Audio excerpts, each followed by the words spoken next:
Doctor ملیالودی آپ کا بہت شکریہ. یہ بتائیے گا کہ ہمیں بتایا جا رہا ہے کہ بہت اہم دورہ ہے، لیکن پہلا سوال جو ہمیں کرنا ہے کہ کیا اس موقع پر یہ دورہ ہونا بھی چاہیے تھا یا نہیں. ہمیں پتہ ہے کہ وزیر اعظم صاحب چلے گئے ہیں، لیکن دورہ اس وقت ہو رہا ہے جب تیسری سرد جنگ کی ہوائیں جو ہیں ہم تک پہنچ رہی ہیں.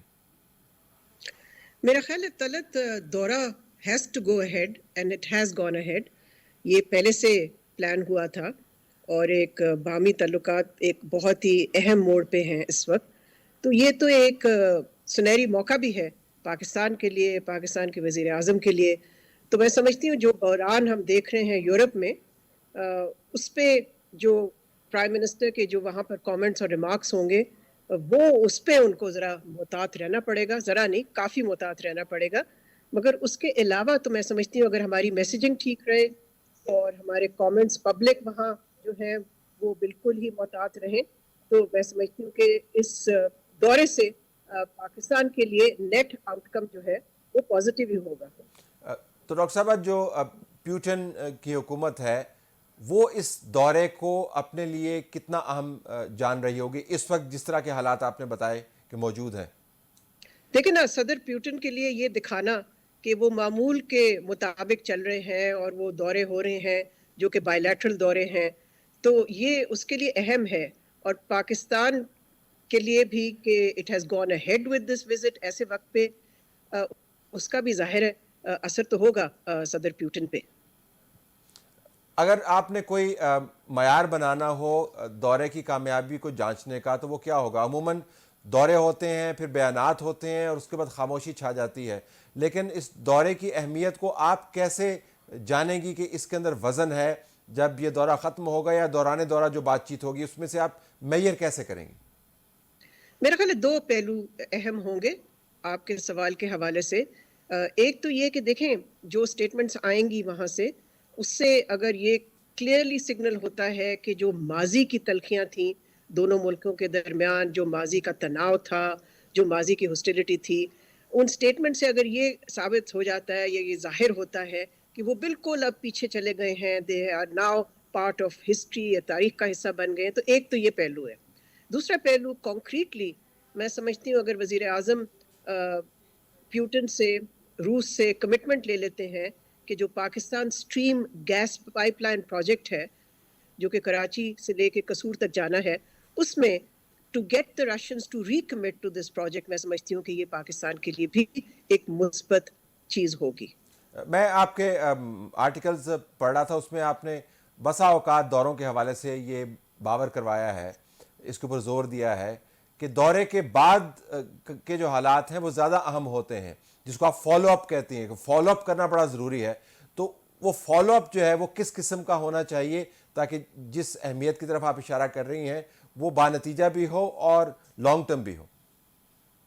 دیکھیں دونوں ملکوں کے درمیان پچھلے چند سالوں میں ایک انسٹیٹیوشنلائزڈ ڈائلاگ ہے، اس کا جو میکنزم ہے وہ ان پلیس ہے. تو اس کو آگے لے جانا اور اس ڈائلاگ کے تحت مختلف شعبوں پہ جس میں کہ پاکستان اور روس کے درمیان براڈ کنورجنسز ہیں، اس پہ تسلسل رکھنا میں سمجھتی ہوں کہ لازمی ہوگا. مثال کے طور پہ ایک براڈ کنورجنس ہے دونوں ملکوں کے درمیان افغانستان پہ، ایک کنورجنس ہے آن کی ریجنل انٹرنیشنل ایشوز. سو ان پہ کیا کہتے ہیں ڈائلاگ، بات چیت اگر مسلسل رہے، اس کا تسلسل رہے، تو یہ بھی ایک امپورٹنٹ چیز ہوگی اس ریلیشن شپ کو کنسولیڈیٹ کرنے کے لیے. واپس تو ظاہر ہے گھر آنا ہے پاکستان میں، اور ہمارے ارد گرد کے حالات ہم پر زیادہ اثر انداز ہوں گے. یہ تو ایک حصہ ہے ہماری خارجہ پالیسی کا. اس کے علاوہ جو کی چیلنجز آپ کو نظر آتے ہیں اس وقت پاکستان کے، وہ کیا ہیں؟ دیکھیں سب سے امیجیٹ جس کو کہتے ہیں نا کلیئر اینڈ پریزنٹ ڈینجر، وہ ہے افغانستان کی صورتحال. اور اس حوالے سے کہ پاکستان کا جو سیکیورٹی تھریٹ ہے ٹی ٹی پی سے، جو کہ آپ کو پتہ ہے ابھی بھی بیسڈ ہے وہ افغانستان میں، ایک وہ ہے. دوسرا یہ کہ ظاہر ہے جو افغانستان کی ہیومینیٹیرین کرائسس ہے، بحران ہے، اس حوالے سے بھی، اس لیے کہ اگر یہ بالکل آؤٹ آف کنٹرول چلی جاتی ہے یہ کرائسس، تو اس سے ایک اسٹیٹ کولیپس بھی تصور کیا جا سکتا ہے، جس کے ظاہر ہے پھر اس کے جو نتائج ہیں، جو اس کے خطرات ہیں، وہ پاکستان کے لیے بہت ہی سنگین ہوں گے. تو امیڈیٹ تو میں کہتی ہوں کہ فارن پالیسی کا جو ایشو ہے وہ مینج کرنا ہے. یہ جو سچویشن ہے افغانستان میں ظاہر ہے وہ ہمارے ہاتھ میں تو نہیں ہے ساری سچویشن, مگر جس حد تک ہم اس کو انفلوئنس کر سکتے ہیں وہ ایک امیڈیٹ ہے. اس کے علاوہ طلعت جیسے آپ جانتے ہیں ہندوستان بھارت کے ساتھ بھی پاکستان کے تعلقات جو ہیں وہ بہت ہی کشیدہ ہیں, تو وہاں پر بھی ہمیں اپنا مینٹین کرنا اپنی پوزیشن کشمیر پہ میں سمجھتی ہوں یہ بھی بہت اہم ہے. اس تمام بات میں امریکہ تو رہ گیا. امریکہ کے لیے ظاہر ہے پاکستان کو ایک بیلنسنگ ایکٹ ضرور کرنا ہے. دیکھیں 1 مہینے کے اندر اندر وزیر اعظم عمران خان چین بھی گئے اور اب روس بھی جا رہے ہیں, تو ہمیں دیکھنا یہ بھی ہے کہ ہم اس قسم کے الائنمنٹس کے ساتھ ساتھ اپنے مغرب کے ساتھ تعلقات کو کیسے بیلنس کرتے ہیں. مغرب میں ظاہر ہے یونائٹڈ اسٹیٹس ہے, مگر مغرب میں یورپ بھی ہے, یورپین یونین بھی ہے. جیسے کہ آپ کو معلوم ہے پاکستان کے جو میجر ایکسپورٹ مارکیٹس ہیں وہ تو مغرب میں ہیں, امریکہ اور یورپین یونین. تو ان کو بھی کس طرح سے مینج کرنا ہے ان ریلیشن شپس کو, میں سمجھتی ہوں یہ بھی بہت بڑا چیلنج ہے پاکستان کے لیے. اور پھر فیٹف کا اجلاس بھی جاری ہے, وہ بھی تلوار لٹکی ہوئی ہے. جی فیٹف میں تو لگتا تو یہی ہے, جو اشارے مل رہے ہیں اس وقت اس سے تو لگ رہا ہے کہ پاکستان شاید گرے لسٹ میں ہی رہے گا.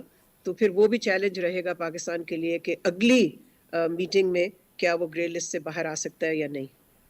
ڈاکٹر ملیحہ الدین بہت شکریہ, آپ نے ہمیں جوائن کیا.